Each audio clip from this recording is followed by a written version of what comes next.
অপেক্ষার অবসান ঘটিয়ে ফাইনালি সেই দিন চলে এসেছে।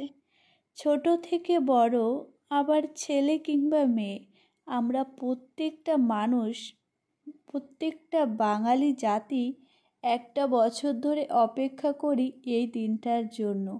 আজ সেই দিন। আজ বিদ্যার দেবী সরস্বতী মায়ের পূজা। আমার পরিবারের সকল বন্ধুদের জানাই সরস্বতী পূজার অনেক অনেক শুভেচ্ছা এবং ভালোবাসা। বাঙালির ভ্যালেন্টাইন মানেই সরস্বতী পুজো। ছোটবেলা থেকে মায়ের কাছে অনেক আবদার ছিল, মায়ের কোন শাড়িটা পরবো, কে পরিয়ে দেবে, কে ভালো পরাতে পারবে। তবে সেই বায়নাটা এখন আমার মেয়ের শুরু হয়েছে। এই ব্যাপারটা কিন্তু আমি বেশ মজা করেই কাটাই।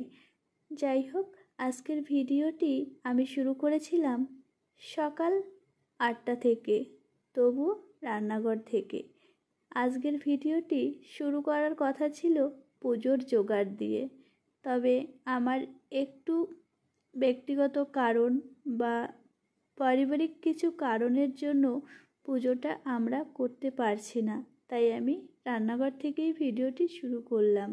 তোমরা ভিডিওটি দেখতে থাকো। আশা করছি আজকের ভিডিওটি তোমাদের ভালো লাগবে।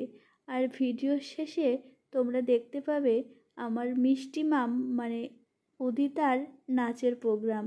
আজ আমার মাম্মামের একটি নাচের প্রোগ্রামও ছিল। সেই নাচের প্রোগ্রামের পুরো নাচের ভিডিওটি গান সমেত তোমাদের সাথে শেয়ার করব। তোমরা আমার মাম্মামকে অনেক ভালোবাসা দাও, যেটা আমার খুব ভালো লাগে। তোমাদের ভালোবাসা ছাড়া কিছুই সম্ভব নয়।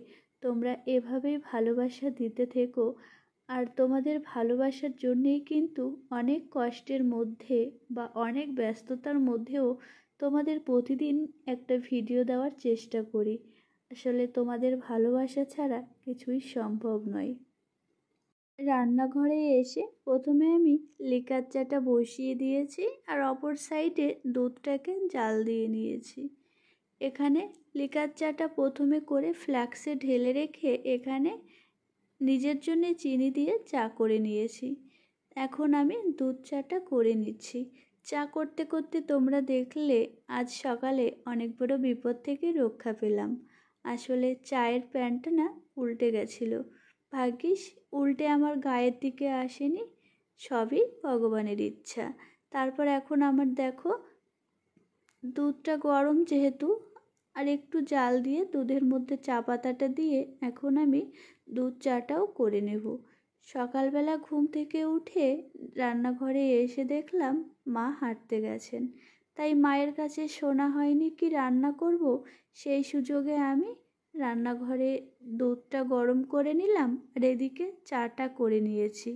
চাটা করতে করতে মা হেঁটে চলে এসেছে, আর এখানে আমি মাছ ভাজা বসিয়ে দিয়েছি।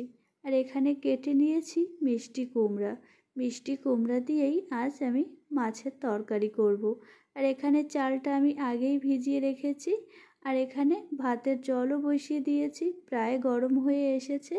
জলটা গরম হলে আমি এক সাইডে ভাত আর এক সাইডে তরকারি করে নিয়েছিলাম।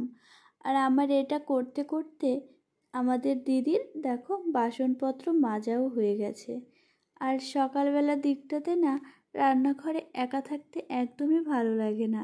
তবে আমাদের যে দিদি কাজ করে সেই দিদি না পাশে বসে বেশ কথা বলে আর কাজ করে, তার জন্যে আবার বেশ ভালো লাগে। ওই একা ভাবটা আর লাগে না। আর এখানে মাছটা ভেজে সেই কড়াইতেই আমি তরকারিটা করে নিয়েছিলাম। আর সকালের রান্না বেশ তাড়াহুড়ো করেই করছিলাম, যেহেতু মাম্মামকে সকালের খাবারটা 9টার মধ্যে খাওয়াই। আর মাম্মাম ঘুম থেকে উঠে যায় নাকি শুধু এটাই ভাবছিলাম। আমার রান্না শেষ হতে না হতেই দেখি মাম্মাম উঠে চলে এসেছে। আর এখানে রান্নাটা সম্পূর্ণ করে আমি মাম্মামের খাবারটা নিয়ে উপরে চলে এসেছিলাম। আর উপরে এসে মাম্মামকে ব্রাশ করিয়ে খাইয়ে এখন আমি দোলনায় বসিয়ে রেখেছি। আমার মাম্মাম আবার বেশ কিছুদিন ধরে দেখছি দোলনায় বেশ নিজের আনন্দে খেলা করছে। মাম্মাম দোলনায় খেলা করছে, আর সেই সুযোগে আমি বিছানাটা গুছিয়ে নিচ্ছি।